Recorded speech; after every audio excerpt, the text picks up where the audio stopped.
3 रातों से मेरे घर के पास वाली कब्र से किसी की रोने की आवाज आ रही थी, लेकिन जब चौथी रात हिम्मत करके मैंने वो कब्र खुलवाई, वो अंदर जो मिला उसे देखकर मेरी चीख निकल गई। मेरे घर के पास एक पुराना कब्रिस्तान था। दिन में वहाँ सब सामान्य लगता था, लेकिन रात होते ही वो जगह डरावनी हो जाती थी। एक रात लगभग 2 बजे अचानक मेरी नींद खुल गई और तभी मुझे एक अजीब सी आवाज सुनाई दी। ऐसे लग रहा था जैसे कोई धीरे धीरे रो रहा हो। मैंने खिड़की से बाहर देखा, आवाज कब्रिस्तान की तरफ से ही आ रही थी। मैंने खुद को समझाया शायद मेरा वहम है, लेकिन असली डर तो तब लगा जब वही आवाज अगली रात फिर आई और वो रोने की आवाज बिल्कुल साफ थी, जैसे कोई दर्द में कह रहा हो मुझे बाहर निकालो। मेरे हाथ ठंडे पड़ गए क्योंकि आवाज सीधे उसी कब्र से आ रही थी जो मेरे घर के बिल्कुल सामने थी, और उस कब्र पर नाम देखकर मेरी सांसें रुक गई क्योंकि उस पर लिखा था फातिमा, और वो मेरे ही नाम था।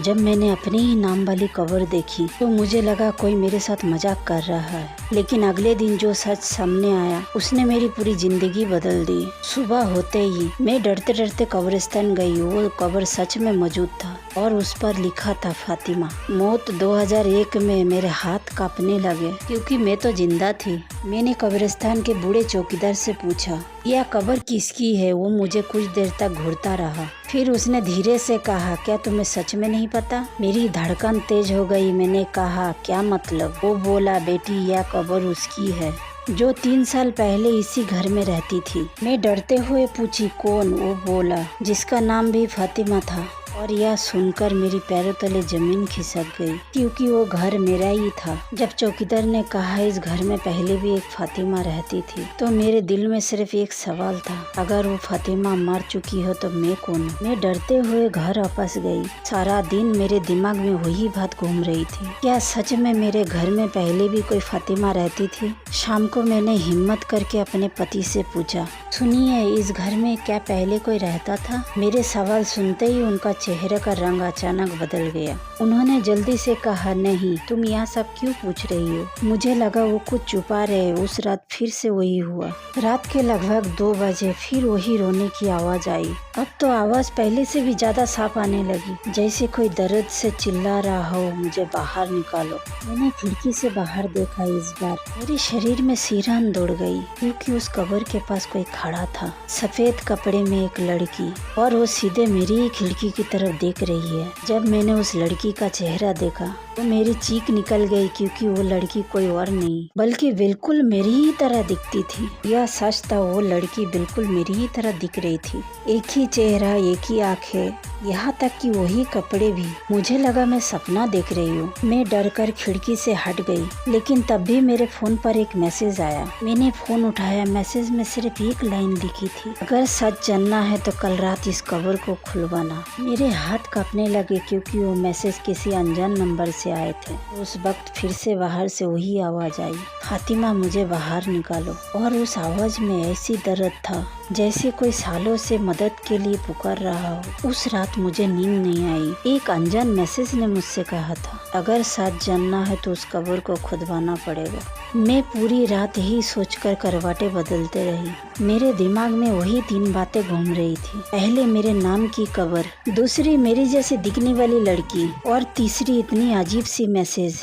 सुबह होते ही मैं फिर से कब्रिस्तान चली गई। वहाँ वही बूढ़ा चौकीदार बैठा था। मैंने हिम्मत करके पूछा बाबा इस फातिमा की मौत कैसे हुई थी। चौकीदार तो पहले बोलने में हिचकिचाया, फिर धीरे से कहा लोग कहते थे वो लड़की अचानक गायब हो गई। मैं हैरान रह गई। गायब? चौकीदार ने सिर हिलाकर कहा हाँ, और कुछ दिन बाद यह कब्र बना दिया गया। मेरी दिल की धड़कन तेज हो गई। मैंने पूछा लेकिन अगर वो गायब हो गई थी तो फिर यह कब्र किसकी है। चौकीदार ने मेरी आंखों में देखा और धीरे से बोला बेटी यह सवाल तो पूरे गांव को भी है। यह सुनकर मेरे शरीर में सिरहन दौड़ गए क्योंकि इसका मतलब था शायद इस कब्र में वो लड़की दफन ही नहीं है। और तभी मुझे अचानक याद आया, कल रात आया वो मैसेज, अगर सच जानना है तो कब्र खुदवाना। मैंने फैसला कर लिया आज रात मैं उस कब्र का सच जरूर जानूंगी। आधी रात को जब मैंने वो कब्र को खुलवाना शुरू किया तो मुझे बिल्कुल अंदाजा ही नहीं था कुछ ही मिनटों बाद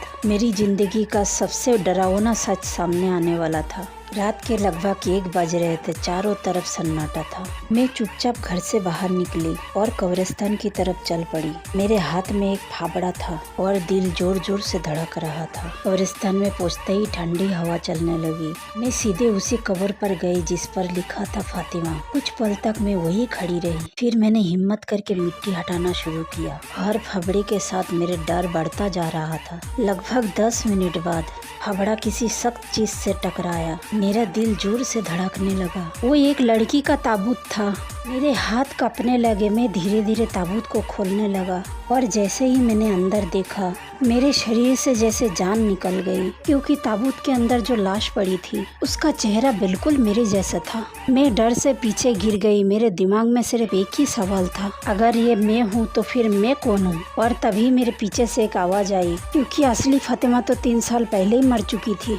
मैंने डरते हुए पीछे मुड़कर देखा और वह जो इंसान खड़ा था उसे देखकर मेरी होश उड़ गई, क्योंकि वह खड़ा इंसान कोई और नहीं बल्कि वह मेरी अपनी पति था। मेरा रूह कांप रही थी।